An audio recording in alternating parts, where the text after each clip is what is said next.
E agora vamos falar um pouquinho do novo Alien, Romulus, que se esmera no niilismo e devolve a franquia ao horror. Já teve exibição, né, por jornalistas já estão fazendo a crítica. Eu não pude ver, o Alien Romulus foi convidado, mas acabei não indo. Tive compromisso no dia, não consegui chegar no cinema, então ficou faltando. Esse eu vou ter que ver no cinema mesmo. Mas vamos ver aqui o que o Marcelo Hessel. Mas finalmente o Marcelo Hessel escrevendo pro Omelete. No dia a dia ele não tá aqui não. Vamos ver o que o Marcelo achou de Ali. Fede Alvarez joga a reflexão do cyberfuturismo no centro dessa nova encruzilhada tecnológica. Normalizamos o uso da AI, Machine Learning, no nosso dia a dia. Lidamos com as suas interfaces com naturalidade, mas não deixe de ser digno de assombro que Alien Romulus acesse o espólio de um ator falecido para lhe dar, via computação gráfica, um papel importante e literalmente ressuscitado nessa trama ambientada em Alien, entre Alien 79 e Aliens o Resgate 76. A nossa relação de flerte com a tecnologia sempre esteve entre os temas dessa franquia, sobre os horrores do cyberfuturismo, mas Romulus faz disso tudo uma declaração de princípios. A adesão às novas maravilhas da tecnologia, longe de ser uma operação irrefletida, transpira conscientemente a história de Fede Álvares e Rodo Sayaguas escolheram contar, mas a continuação do que reboot numa linha de pensamento que conecta Isaac Asimov e Michael Crichton.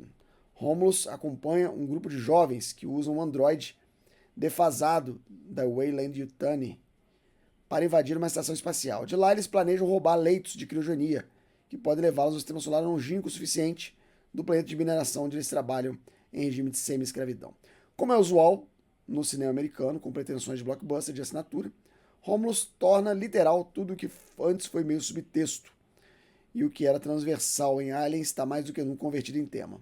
Isso significa que as relações de exploração e conflitos de preconceito respondem pela seriedade da trama. Alien Romulus, o que de qualquer forma não é de estranhar, dada a tradição de consciência social que corre no sangue latino-americano dos roteiristas.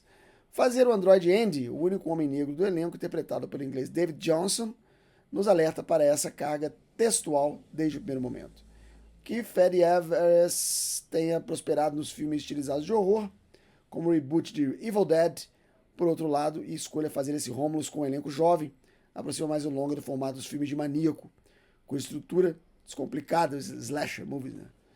Direta e linear de Alien emula desde 79. Talvez Ridley Scott tenha aderido ao slasher organicamente, sem maiores preocupações com o julgamento que explicava na época, mas o fato é que hoje Alien Romulus se filia ao subgênero com maior propriedade.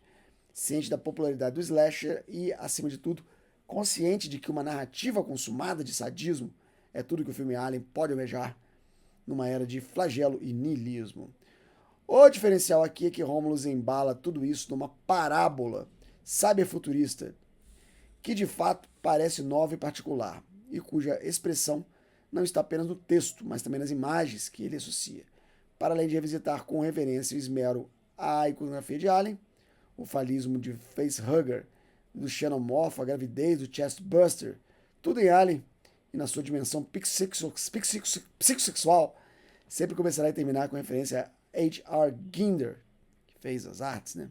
Criou as criaturas. Álvares dá um passo além quando depõe o orgânico e sintético num discurso muito bem articulado sobre o que separa do humano e do maquinal. De outro lado, temos o orgânico, mas não como emblema de vida, mas de caos. A gravidez não planejada de Kai, Isabela Mercê, fadada no filme, se tornada de cabeça para os personagens. Os fluidos ácidos do xenomorfo, promovidos a dispositivo central do roteiro, o plasma e a bioengenharia monstruosa do laboratório. De outro lado, o sintético tem, na sua asepsia, o signo de perfeição, um disco dourado brilhante que atualiza a promoção do Android faz do Andy um Ubermensch entre os miseráveis. O Russell aqui tá caprichando no texto, hein? Se os prelúdios com Michael Fassbender esboçaram uma reflexão a respeito disso, nos sofisticamos no termo de filosofia e cabe a Fede Alvarez e não Ridley Scott formular de maneira mais efetiva nos códigos do cinema de horror, onde desconfia-se da asepsia e sabe-se dos fluidos da tela de qualquer natureza, não resultado de violência e desordem. Não falta filosofia em Alien Romulus, mas ela se expressa na conduta dos personagens e nos seus conflitos antes de ser escrita em monólogo. A dinâmica central antepõe Andy e a humana que trata o androide como irmão adotivo, Rain, Kylie Spiney. E todo o niilismo do filme converge para a solução dessa dinâmica, que por trás do teatro da empatia esconde ressentimentos gestados na era pós-industrial. Mais especificamente, quando diz Andy vai consertá-lo, Rain pensa como Jean-Jacques Rousseau. Sonha manter o androide num estado primitivo, não como agressão, mas compaixão, pois os homens eram mais felizes antes do advento da posse do dinheiro, condená-los à desigualdade e exploração. Álvares nega Rousseau e, no melhor estilo Sapiens, entende a tecnologia e o progresso como nosso predestino, ainda que faça com melancolia típica do narrativa cyberpunk. Quando abraça a máquina para dar forma e fruição a esse debate, Allen Romulus parece inclinado a torcer por um lado. Usa computação gráfica, um banco de dados de semblantes e assinatura de familiares para manter as pessoas trabalhando em modo perpétuo. Não poderia ser mais representativo dessa crença.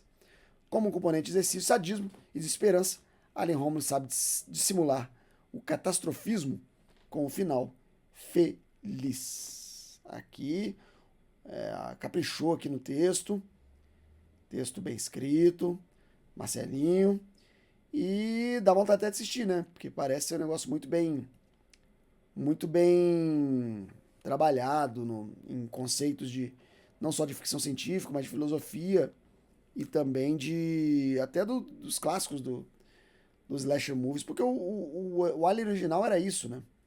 Ele era um filme de casa mal assombrada, só que no espaço.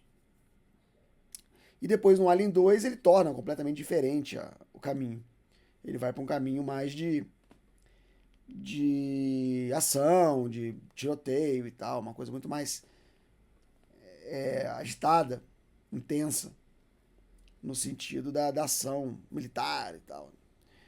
E depois tem várias continuações, tentando um emular o outro, tentando ser um, tentando ser outro, tentando uma terceira via. Mas eu acho legal esse Romulus, até pela sua baixo orçamento, ter voltado às origens e feito um filme que se passa entre o primeiro e o segundo, ou seja, ele é uma comunicação entre os dois. E pelas notas que eu tô vendo e pelas críticas que eu tô lendo aqui, me parece que realmente a Disney, aquele medo que as pessoas tinham da Disney destruir Alien, como se Alien tivesse muito bem, parece que é infundada, né? Parece que o filme tá sendo bem aceito e ganhando boas notas. Apesar de ser um filme menor, ser um filme pequeno, não tem muitas pretensões de ser um blockbuster. Mas tá aí, Alien Romulus, a crítica do Omelete que você viu aqui na minha voz.